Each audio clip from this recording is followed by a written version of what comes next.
आज जो हम लोग कलश यात्रा में जा रहे थे तो उस समय कुछ कुछ कानों पर बातें पड़ी। एक स्कूल छूटी हुई थी उस समय। तो स्कूल छूटने के समय में सब अपनी अपनी मानसिकता के बच्चे होते, जाकी रही भावना जैसी। हमें विधर्मियों से दिक्कत नहीं है, हमें अपने स्वधर्मी लोगों से दिक्कत ज्यादा है।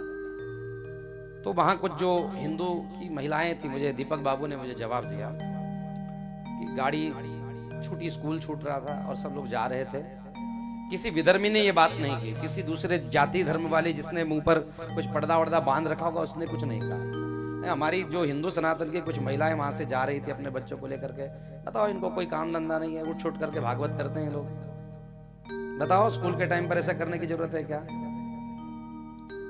और एक बच्चे ने कुछ गलत शब्द का उच्चारण भी किया। हम लोग रथ पर थे उस समय में, कुछ गलत शब्द का उच्चारण किया। एक ठाकुर और ठाकुरानी जी के रूप में हमारे पास में दो कन्याएं विराजमान थी। बच्चा टीनेज था, 9वीं 10वीं का बच्चा होगा, 8वीं का भी नहीं होगा मुश्किल से। उसने कुछ ऐसे शब्द का उच्चारण किया तो हमने कहा कि प्रॉब्लम इसमें नहीं है, प्रॉब्लम इस वंश का नहीं है।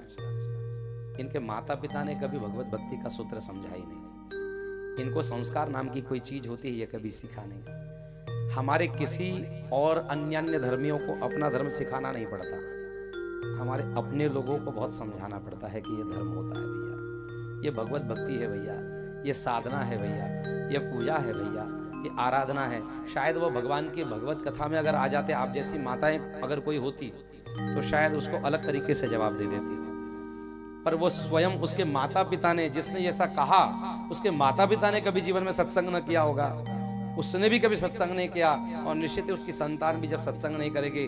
तो हम भागवत जी के व्यास मंच पर कह रहे हैं, आने वाले समय में ऐसे ही माता पिता वृद्धाश्रम के रास्ते पर जाते हैं। इसमें कोई शंका की बात नहीं है, क्योंकि तुम्हारी मति जब बिगड़ी हुई है तुम्हारी संतान भी निश्चित बिगड़ेगी।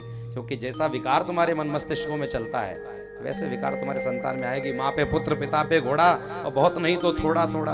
आप भगवत भक्ति करते हो, आप कथा सत्संग चिंतन करते हो, अगर आप में सुनने की क्षमता है तो आपके जिन्स में सुनने की ज्ञान है, सुनने की ताकत है, सुनने की ऊर्जा है, तो आपके द्वारा आपकी वंशावली में भी वो गुण निश्चित आएंगे कि आपका बच्चा भी भगवान की कथा सुनते सुनते माँ बाप की बात भी सुनेगा। और आप नहीं सुनते हो, इसलिए तुम्हारे बच्चे भी तुम्हारी सुनने वाले नहीं है।